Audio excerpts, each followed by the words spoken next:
ওই অ্যাক্সিডেন্টের পরেই ফাটছে ওই ব্যারিকেডগুলো। বাবা সরেন, আমি সাইড করি। বরিশাল যায় খাবো একসাথে।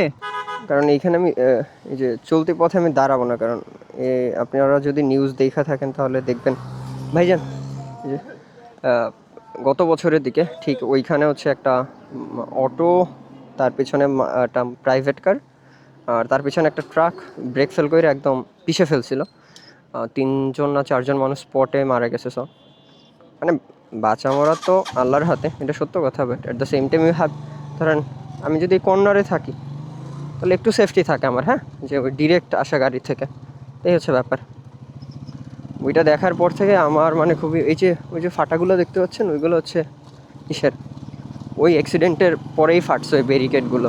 হ্যাঁ, ওইগুলো রাখা, ওইগুলো দেখার পর মানে প্রত্যেকবারই আমার ওই ভিডিওটার কথা মনে পড়ে। আমি সচরাচর হচ্ছে এরকম অ্যাক্সিডেন্টাল ভিডিওগুলো দেখি না, বা এরকম মানে খারাপ এনার্জি ক্যারি করে এরকম কোনো কিছুই আমি দেখি না।